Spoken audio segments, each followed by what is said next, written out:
بسم اللہ الرحمن الرحیم۔ آج کی ویڈیو میں ہم جانیں گے حضرت ابو بکر رضی اللہ عنہ کے بارے میں۔ دو خاصیتیں حضرت ابو بکر رضی اللہ عنہ میں اسلام لانے سے پہلے سے تھی۔ ایک، آپ نے کفر نہیں کیا، یعنی کہ شرک نہیں کیا، کسی بھی بت کے سامنے نہ ہاتھ پھیلایا نہ سجدہ کیا۔ دوسری عادت فرماتے ہیں کہ عرب میں شراب پانی کی طرح پیا جاتا تھا۔ شراب نہ پینے والے کو نامرد کہتے تھے اور کنجوس کہتے تھے۔ الگ الگ طریقوں سے طعنے مارے جاتے تھے۔ شراب اس طرح سے عام تھی۔ حضرت ابو بکر رضی اللہ عنہ فرماتے ہیں، میں نے بچپن سے ہوش سنبھالنے کے بعد سے لے کر کبھی بھی شراب کو ہاتھ نہیں لگایا۔ حضرت ابو بکر رضی اللہ عنہ تجارت میں بڑے ماہر تھے۔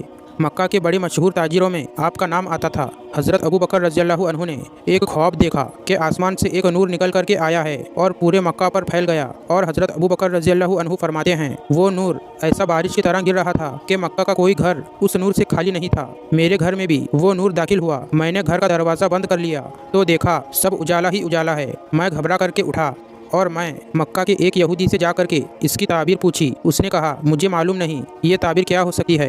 حضرت ابو بکر رضی اللہ عنہ فرماتے ہیں، میں اسی فکر میں تھا کہ مجھے کوئی یہ عجیب و غریب خواب کی تعبیر بتا دے، تو پھر اسی اسنا میں نکل پڑا ملک شام۔ ملک شام کی تجارت کے درمیان ایک علاقہ تھا بحیرہ راہب۔ راہب عیسائیوں کا جو بڑا عالم ہوتا ہے، اس کے پاس حضرت ابو بکر رضی اللہ عنہ ٹھہرے اور جا کر کے اسے اپنے خواب کی تعبیر پوچھی کہ میں نے ایک ایسا خواب دیکھا ہے، رات میں ایک اجالا نکل کر کے مکہ پر پھیل گیا، میرے گھر میں بھی آیا۔ تو اس راہب نے پہلے میرا نام پوچھا، پھر پوچھا کہ تمہارا خاندان کون سا ہے، پھر میرے خاندان کے متعلق پوچھا، کیا یہ عرب کا مشہور خاندان ہے؟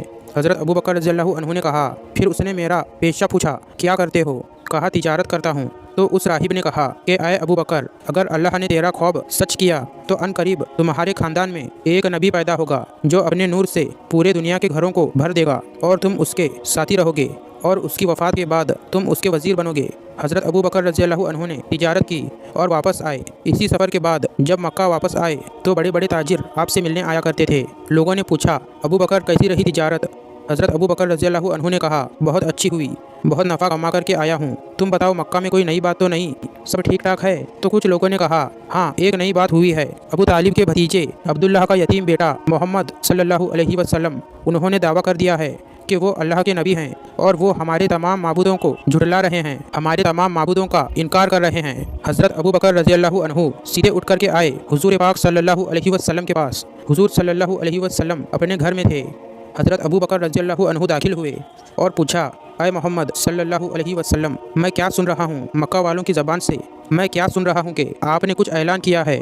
حضور صلی اللہ علیہ وسلم نے کہا کہ ابو بکر، تم وہی سن رہے ہو جو خواب دیکھ کر بحیرہ راہب سے پوچھ کر کے آئے ہو۔ حضرت ابو بکر رضی اللہ عنہ نے فوراً کلمہ پڑھا، یہ ہمارے نبی صلی اللہ علیہ وسلم کا علم غیب ہے۔ حضور صلی اللہ علیہ وسلم کی اس ادا پر حضرت ابو بکر رضی اللہ عنہ فدا ہوئے۔ اس کے بعد اسلام لانے میں حضرت ابو بکر رضی اللہ عنہ کا سب سے پہلا مقام ہے۔ دوستوں، یہ ہے حضرت ابو بکر رضی اللہ عنہ کے ایمان لانے کا واقعہ۔ آج کی ویڈیو کو ہم یہیں پر ختم کرتے ہیں۔ Don't forget to like and subscribe for more videos.